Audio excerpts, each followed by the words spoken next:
আজকের ভিডিওতে একদম ইজি একটা রুটি স্টোর করার টিপস শেয়ার করব, যেটা দিয়ে এক সপ্তাহ আপনি ইজিলি রুটি বানিয়ে ফ্রিজে রেখে দিতে পারবেন।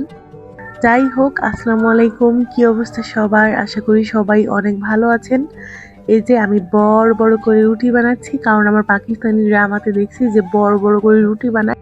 আর হচ্ছে ওরা মানে ডাল দিয়ে খায়, চানা ডাল বা ছোলার ডাল যেটাই হোক না কেন। তো ওইদিন না কিভাবে যেন মিলে গেছিল। তো দুপুরবেলায় হচ্ছে আমি রান্না করেছিলাম, মানে এটা হচ্ছে গত ভিডিওতে শেয়ার করেছিলাম যে আমি আগের দিন সারাদিনে রান্না করে রাখছিলাম, কিন্তু হুট করে দুপুরবেলা গিয়ে আমার ওই পাকিস্তানি নাটক দেখে মনে হলো যে আমি একটুভাবে ডাল রান্না করি। তো হচ্ছে মুরগির মাংস আর বুটের ডাল দিয়ে আমি রান্না করছিলাম, আর এইভাবে বড় বড় করে পাতলা করে রুটি বানিয়ে নিয়েছিলাম। যদিও আমি রুটিগুলো আগে থেকে স্টোরেজ করে রাখবো দেখে বানানো, তো ভাবলাম যে লাস্টে যেগুলো এখন খাবো সেগুলো একটু বড় করেই বানিয়ে নিই। আর এই ডাল দিয়ে মুরগির মাংসের তরকারিটা এত বেশি মজা হয়েছিল আলহামদুলিল্লাহ। তো যাই হোক, এখন রুটির কথা বলি। রুটি তো আমরা নর্মালি কম বেশি সবাই হচ্ছে হাফ সেকে ফ্রিজে রেখে দেই, সেটা 20-25 দিন চলে যায়। তবে সত্যি বলতে ওইটার থেকে আমার কাছে সবচেয়ে ইজি স্টেপ এটা মনে হয়েছে, জাস্ট রুটি বানিয়ে হচ্ছে দুই পাশে সুন্দর করে আটা একটু যেভাবে একটু স্প্রেড করে দিয়ে একটার উপরে একটা পলি ব্যাগ দিয়ে আবার একটা করে রুটি রাখবেন।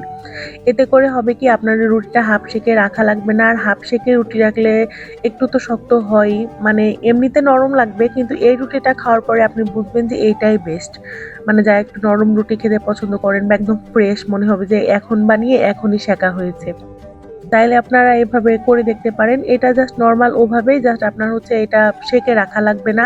একটু ঠান্ডা হলেই রুটিটা, যেহেতু একটু আটাটা গরম পানি দিয়ে করা, তো রুটি বানানোর পরে একটু ঠান্ডা হলে জাস্ট একটার উপরে একটা একটু আটা আর একটা পলিব্যাগ দিয়ে এভাবে রেখে দিবেন।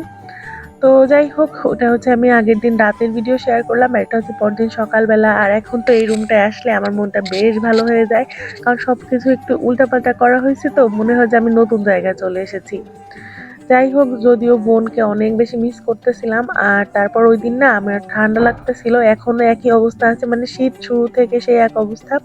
তো আমি ভাবলাম যে একটু রং চা খাই লেবু দিয়ে।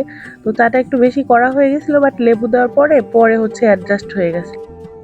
তো যাই হোক, ওই দিন এই ছিল সকালের ভিডিওটা। আর এই তো দুপুরবেলা চলে আসলাম বাহিরে। এখন না দুপুরবেলার দিকে একটা মিষ্টি রোদ, মানে 11টার পরেই দেখা যায় ওই রোদটা আর থাকে না। আমার বেডরুমের যেহেতু এটা ভিউ, তো এটা দুপুর না, ওই বলা চলে 11টাই বাজে। তো আমি হচ্ছে একটু রোদ যাতে আসে ঘরের মধ্যে সেই ব্যবস্থা করতেছিলাম, কারণ একটু পরে আরাফাইলকে গোসল করাবো, আর ওদের গোসল করানোর আগে আমি হচ্ছে রুমটা একটু গরম করে রাখার ব্যবস্থা করি। তো যাই হোক, এখনো যদিও অত একটা ঠান্ডা পড়ে নাই। আর এই হচ্ছে আমার সেই চা খাওয়ার জায়গা, যেখানে বসে আসলে চা খাওয়া খুব একটা হয় না, বাট মাঝে মাঝে বিকালে ট্রাই করি বসে থাকার। এরপরেই তো রান্না কমপ্লিট করে নিয়েছিলাম, এটা ছিল হচ্ছে সন্ধ্যার আগ দিয়ে। আর এই বিলের বাইম মাছ খেতে যে কি বেশি মজা, এটা ভুনা করেছিলাম, আর সেই সঙ্গে ছিল লাউ দিয়ে ডাল। তবে গত 3 দিন ধরে ডাল যেন পিছুই ছাড়তেছে না, বাট ডিফারেন্ট ডিফারেন্ট ডাল ট্রাই করতে কিন্তু ভালোই লাগে।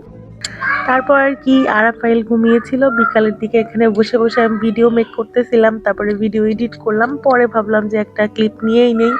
আসলে বাচ্চারা ঘুমিয়ে থাকলে না খুব একটা ভালো লাগে না। তো একা একা সময় পার করলাম বিকালটা। এরপরে আরাফাইল ঘুম থেকে উঠে যায়, আমার মনে হলো 1 কাপ গরম গরম কফি খাই। বাসায় থাকলে শীতের সন্ধ্যায় চা কফি, আর বাড়িতে গেলে শীতের সন্ধ্যায় পিঠা, এটা একদম মাস্ট।